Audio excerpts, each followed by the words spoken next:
कोशिका की क्या है इधर वाली प्रैक्टिस होगी। बताओ ये रहे क्वेश्चन।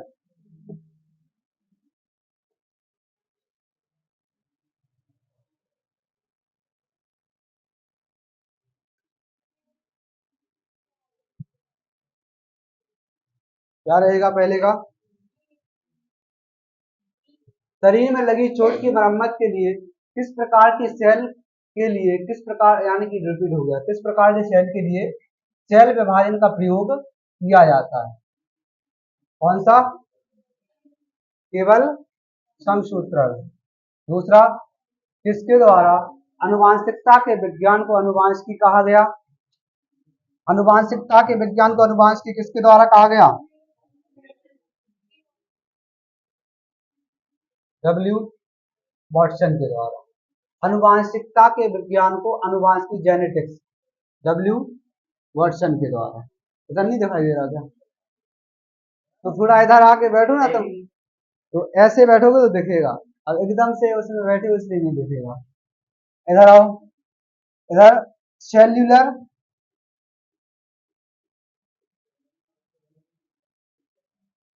सेल्यूलर और मॉलिक्यूलर जीव विज्ञान का केंद्र स्थित है, या जीव विज्ञान का केंद्र कहाँ स्थित है। कहाँ पर। हैदराबाद। अगला, प्रोटीन के निर्माण में आधारभूत इकाई क्या है। क्या होता है। अमीनो अम्ल। पक्का। कितने अमीनो अम्ल मिलकर प्रोटीन बनती है। 20 अमीनो अम्ल मिलकर एक प्रोटीन का निर्माण होता है। इसमें 20 अमीनो अम्ल 10 कैसे होते हैं। आवश्यक। 10 कैसे होते हैं। अनावश्यक होते हैं। अगला, निम्नलिखित में से कौन सा एक कोशिका में अधिक मात्रा में होने वाला अणु है, यानी कोशिका में किसकी मात्रा अधिक होती है। इसकी जल की। अगला, पौधे में पाया जाने वाला नीला बैंगनी या लाल फ्लेवोनॉइड वर्णक किसकी उपस्थिति के कारण होता है। एंथ्रोसाइनिन। पक्का। क्लोरोफिल क्या करता है। क्लोरोफिल हरे रंग के लिए, इसका क्या होगा एंथ्रोसाइनिन। प्रोटीन बनाने के लिए अमीनो अम्ल आवश्यक होते हैं। कितने अमीनो अम्ल आवश्यक होते हैं। 20 अमीनो अम्ल। ये तो अभी जस्ट अभी करके आए हैं। कितने अमीनो अम्ल। 20 अमीनो, जिसमें 10 कैसे होते हैं आवश्यक होते हैं और 10 कैसे होते हैं अनावश्यक होते हैं। तो 10 आवश्यक अमीनो अम्ल होते हैं, वह कहां से प्राप्त होते हैं। आवश्यक भोज्य भोज्य पदार्थों से। अनावश्यक शरीर स्वतः निर्मित करते रहता है। अगला, आरएनए का मुख्य कार्य क्या है। प्रोटीन का संश्लेषण करना। प्रोटीन का संश्लेषण करना। अगला, कोशिका में प्रकार्यात्मक क्रियाओं का नियंत्रण किसके पास है। जो भी प्रकार्यात्मक क्रियाएं हैं इसका नियंत्रण कौन करता है। पक्का। केंद्रिका तो नहीं है। केंद्र। हाँ केंद्र की है। अगला, क्वेश्चन नंबर, जीन परिवर्तन किसमें होता है, यानी कि जीन के बाद क्या बनेगा। क्या बनेगा। सबकी आवाज क्यों नहीं आ रही है। डीएनए। इधर वाले तो मेरी समझ में नहीं आते आप लोगों का। सबसे छोटी इकाई जीन, जीन से डीएनए, डीएनए के बाद गुणसूत्र। केंद्रक में क्या पाए जाते हैं गुणसूत्र। जीन परिवर्तन किसमें होता है, जीन के बाद क्या बनता है। डीएनए। जीन जीन जीन आपस में मिलेगा डीएनए, डीएनए गुणसूत्र। नीचे से ऊपर जा रहा है ना। कुछ भी क्रम रहेगा, जैसे इधर क्या है केंद्रक, ये क्या है न्यूक्लियस, इसमें क्या है धागेनुमा संरचना। क्या होती है धागेनुमा संरचना, इसे क्या बोलते हैं क्रोमोसोम।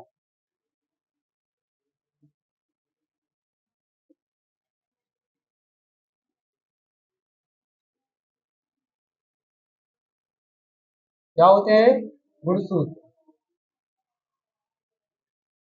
जब इसको खींचा गया तो क्या निकला? डीएनए। जब डीएनए को और खींचा गया क्या निकला? जीन। जब जीन एकत्रित होगा तो क्या बनेगा? डीएनए। और डीएनए के बाद गुणसूत्र। हाँ, उल्टे क्रम में जाओगे तो बड़े से छोटे की ओर, और वैसे जाओगे तो छोटे से बड़े की ओर। बात तो एक ही क्या रहेगा इसका? डीएनए। अगला, निम्न में से कौन सा कोशिकांग केवल पशु कोशिका में पाया जाता है? केवल पशु कोशिका में पाया जाता है।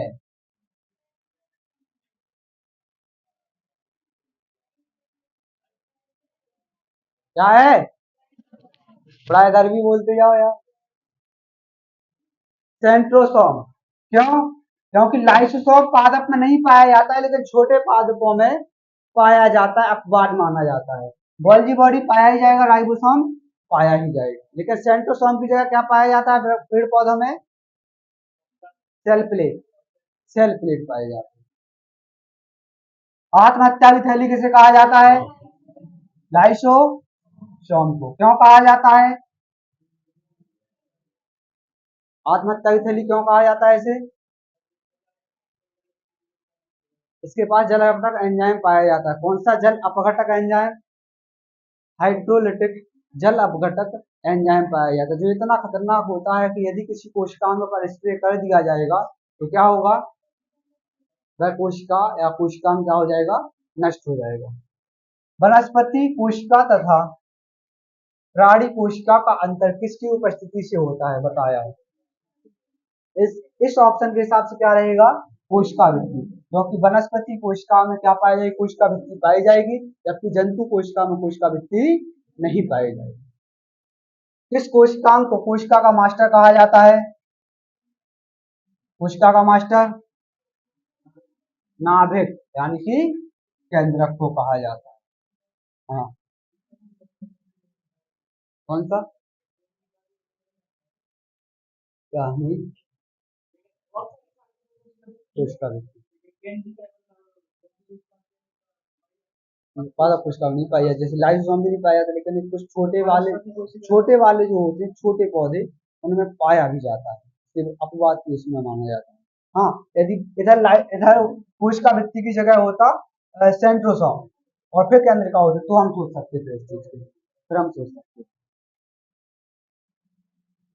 कोशिका के 4 अवयवों में उस कोशिका को पहचानिए जो पौधे की कोशिका में पाया जाता है किंतु जानवर की कोशिका में नहीं पाया जाता है।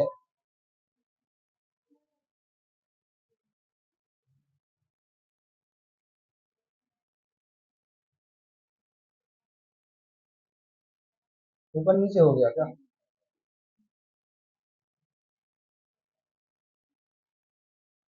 रहने दो इसको। क्या होगा? लवक। चौथा ऑप्शन है इधर लवक। हमला।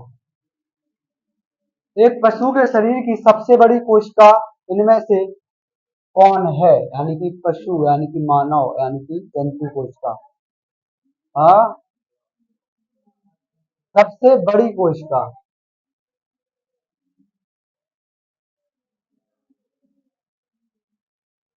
क्या होगी? पक्का? न्यूरॉन तो सबसे लंबी होती है, सबसे बड़ी पूछ रहा है। ऑस्टोसाइट किसे बोलते हैं? ऑस्टोसाइट किसे बोलते हैं? सबसे बड़ी कोशिका क्या होती है? मानव में पूछ रहा है ना, पशु।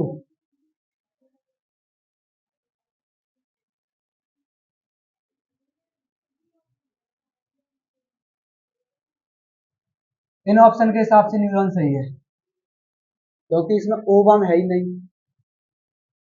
यदि ओवम होता तो फिर हम उस चीज को सोच सकते थे, इधर कुछ है ही नहीं, तो लंबी और बड़ी एक ही सेंस जाएगा। यदि ओवम होता ऑप्शन में तो फिर हम ओवम लगाते, यानी कि अंडाणु लगा। अगला, राइबोसोम का मुख्य कार्य क्या है? राइबोसोम का मुख्य कार्य क्या है? प्रोटीन का संश्लेषण या कोशिका विभाजन करना। कोशिका विभाजन कौन करता है? पहला ऑप्शन है कोशिका का नियंत्रण। कोशिका विभाजन का नियंत्रण कौन करता है? सेंट्रोसोम। कोशिका के कार्यों का नियंत्रण न्यूक्लियस। प्रोटीन संश्लेषण राइबोसोम। यानी कि ऑप्शन क्या होगा हमारा? सही।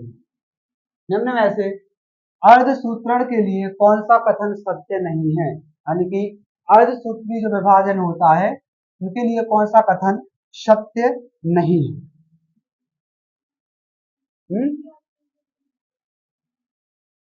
बी ऑप्शन क्या बोल रहा है? अर्धसूत्रण के परिणाम स्वरूप परिणामी कोशिका में गुणसूत्रों की संख्या दो गुनी नहीं होती है, कितनी हो जाती है? आधी होती है। ये हमारा ऑप्शन यही सही है। अगला, एक कोशिका साइटोप्लाज्म जिस झिल्ली से जुड़ी रहती है वह है, यानी कि उस कोशिका को क्या बोलते हैं जिस झिल्ली से जुड़ी हुई रहती है?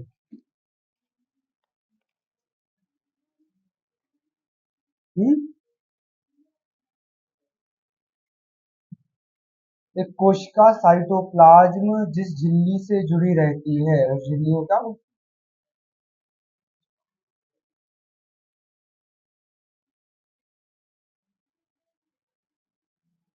प्लाज्मा झिल्ली।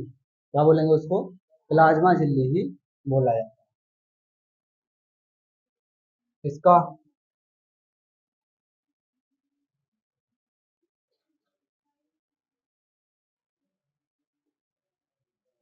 निम्नलिखित में से किस कोशिकाओं को कोशिका का प्रोटीन कारखाना कहा जाता है? क्या आएगा? राइबोसोम। निम्नलिखित में से हरगोविंद खुराना को किस आविष्कार के लिए सम्मानित किया गया? हरगोविंद खुराना ने क्या किया? जीन संश्लेषण, आरएनए संश्लेषण, प्रोटीन संश्लेषण, नाइट्रोजन के क्षारकों का संश्लेषण क्या किया था? आरएनए या जीन? जीन। उसका संश्लेषण, जीन का संश्लेषण। अगला, जीवन की मूलभूत इकाई क्या है? कोशिका। सजीव की क्या पहचान है? श्वसन, प्रजनन, रक्त संचरण, सभी की सभी किसकी पहचान है? सजीव की पहचान है। यानी कि एक सजीव होगा तो उसमें सब प्रक्रियाएं होगी। ये सभी। किसी कोशिका में मौजूद सबसे बड़ा कोशिकांग कौन सा है? हम्म नाभिक। निम्न में से कौन सा शरीर में ऊतकों की वृद्धि विकास व सुधार के लिए जिम्मेदार है? ऊतकों की विकास वृद्धि के लिए कौन सा तत्व जिम्मेदार है? प्रोटीन। पक्का? रोज बदलना तो नहीं है? मौका है अभी, नहीं बदलना, किसी को भी नहीं बदलना। और जो बता ही नहीं रहे हैं उसका क्या समझे हम?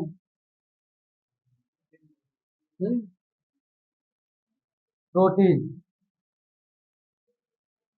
क्या होगा? प्रोटीन।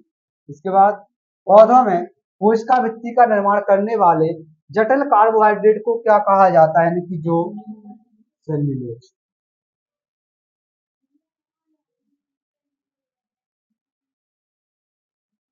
निम्नलिखित में से कौन सा शरीर ऊतकों की वृद्धि विकास, यानी कि जो प्रोटीन है वृद्धि व विकास के लिए जिम्मेदार होता है? प्रोटीन।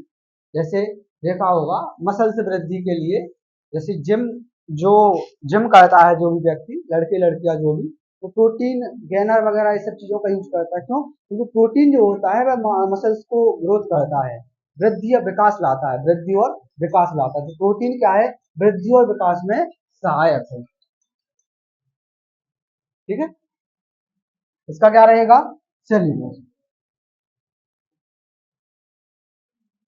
इधर, तंतु कोशिका पादप कोशिका से भिन्न होती है क्योंकि उसमें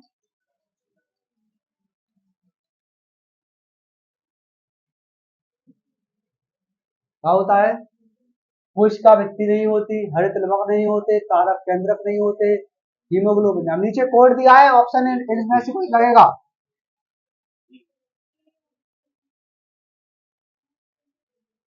क्या रहेगा?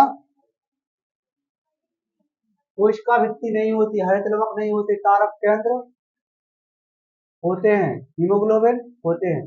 ऑप्शन कौन सा आएगा? लास्ट वाला। उपयुक्त सभी, क्योंकि ये बात सही है। क्या पूछ रहा है? जंतु कोशिका पादप कोशिका से भिन्न है, कोशिका भित्ति नहीं पाई जाती है, सही है। हरित लवक नहीं होते हैं, ये भी सही है। तारक केंद्र यानी कि तारक केंद्र को क्या बोलते हैं? सेंट्रोसोम। ये होता है, हीमोग्लोबिन होता है, यानी कि उपयुक्त सभी कथन सही है उसके, सभी सभी कथन सही है। नहीं आया समझ में? तो क्या बोल रहा है? जंतु कोशिका पादप कोशिका से भिन्न होते हैं, क्योंकि उसमें अंतर क्या है? जंतु कोशिका पादप कोशिका से अलग है, ठीक है, लेकिन कारण क्या है उसका? क्योंकि कोशिका भित्ति नहीं होती है जंतु कोशिका में, जंतु कोशिका में लवक नहीं होते हैं, जंतु कोशिका में तारक केंद्र होता है, जबकि पादप कोशिका में क्या होता है? सेल प्लेट होते हैं। इसमें हीमोग्लोबिन होता है, पादप कोशिका में हीमोग्लोबिन होता है क्या? नहीं होता है, लेकिन जंतु कोशिका में हीमोग्लोबिन होता है, इसलिए सभी के सभी कथन कैसे है? सही है। तो प्रयुक्त सभी, एक दो, एक दो, एक दो तीन, एक दो चार, सभी के सभी कैसे हो गए? सही। अगला, निम्नलिखित में से कौन सा घटक पत्तियों को हरा रंग प्रदान करता है? क्लोरोफिल। क्लोरोफिल जो होता है, तीन वर्णक होते हैं, कौन कौन सा? हरित लवक, अहरित लवक और वर्णित लवक। हरित लवक में क्या पाया जाता है? क्लोरोफिल पाया जाता है। वर्णित लवक में रंग प्रदान करने की अलग अलग विभिन्न प्रकार के वर्णक पाए जाते हैं। अवर्णित लवक में कोई रंग नहीं पाया जाता है, कोई भी रंगीन होता है, कोई भी रंग नहीं पाया जाता है, भोजन को भंडारित करके रखता है। निम्नलिखित को सम्मिलित करें। लाइसोसोम आत्महत्या की शैली, डीएनए गुणसूत्र, माइटोकॉन्ड्रिया पावर हाउस, यानी कि सी बी ए कहाँ है? C B A, option option number B, C B A. अगला, अनुवांशिक उत्परिवर्तन इनमें होता है, अनुवांशिक उत्परिवर्तन किसमें होता है? डीएनए है, आरएनए है, क्रोमोसोम्स है, राइबोसोम्स है, अनुवांशिक उत्परिवर्तन क्रोमोसोम। इस ऑप्शन के अनुसार आंसर क्या जाएगा? क्रोमोसोम। उत्परिवर्तन की बात कर रहे हैं, अनुवांशिक उत्परिवर्तन बोल रहा है, यानी कि क्रोमोसोम से ही निकलता है फिर डीएनए, और डीएनए के बाद बनेगा जीन। सबसे छोटा है होता है जीन, और सबसे बड़ा होता है क्रोमोसोम, यानी कि गुणसूत्र।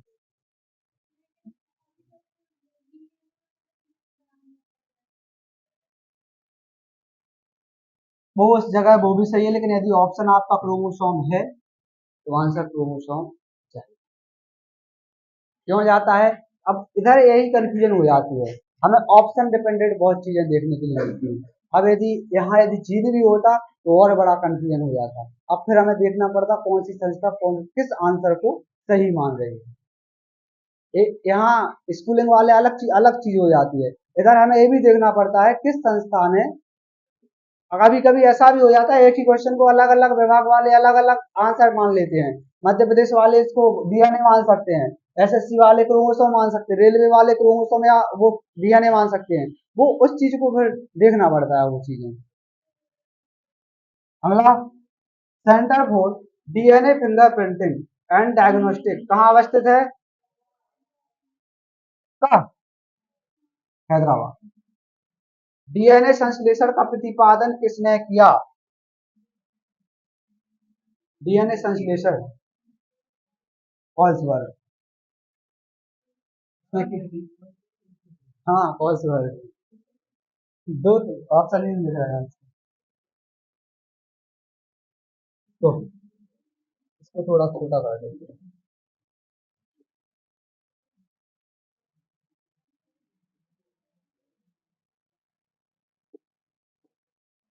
बताओ, कोशिका सिद्धांत निम्न में से किस पर लागू नहीं होता है? इस पर विषाणु, वायरस क्या है, अपवाद है, दोनों के बीच की कड़ी माना जाए।